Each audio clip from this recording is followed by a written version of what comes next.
কান্দিতে রাধাবল্লভ মন্দিরে নবান্ন উৎসব পালন, রীতি মেনে হলো পুজো। রাধা গোবিন্দকে দেওয়া হলো নবান্ন ভোগ। বৃহস্পতিবার সকাল থেকেই মন্দিরে দর্শনার্থীদের ভিড়। পুজো দিয়ে নবান্ন নিয়ে বাড়ি ফিরলেন সকলেই।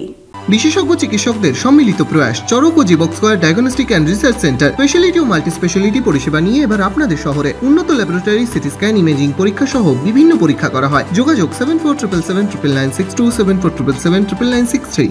কান্দির রাধাবল্লভ মন্দিরে পালিত হলো নবান্ন উৎসব। বৃহস্পতিবার সকাল থেকেই মন্দিরে দর্শনার্থীদের ভিড়। পুজো দিয়ে নবান্ন নিয়ে বাড়ি ফিরলেন সকলেই। মন্দিরে এসে নবান্ন উৎসবে সামিল হয়ে কি বললেন দর্শনার্থীরা। আমরা বিগত আজ আমার জন্ম থেকেই আজ আমরা এই রাধাবল্লভের সঙ্গে নবান্ন করে আসছি।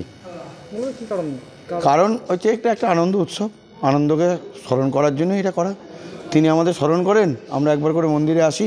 সব কিছু নতুন দিয়ে, নতুন একদম ঠাকুরকে নতুন আতপ দিয়ে ফল মিষ্টি দিয়ে পুজো দিই, তারপর সেইটা আমরা বাড়ি নিয়ে গিয়ে সেইটা খাই, তারপর নতুন আতপ দিয়ে আমার বাড়িতে সকলে হয়।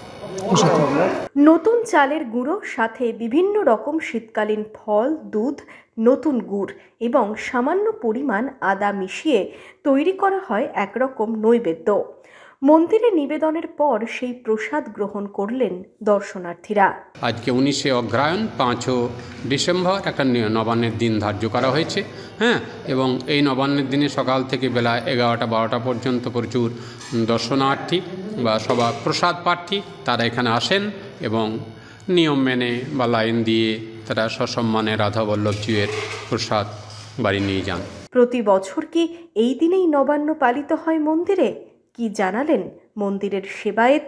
নূতন চাঁদ পেতে গেলে আমাদেরকে 19 তারিখের অপেক্ষাটা করতে হয়েছে এবং ওই দিন পঞ্জিকাতে লিপিবদ্ধ দিন ধার্য করা আছে। সেই ধার্য দিনেই আমাদের নবান্ন হবে। এটা একবার ফিক্সড, মানে এটা ঠিক শাস্ত্রসম্মত।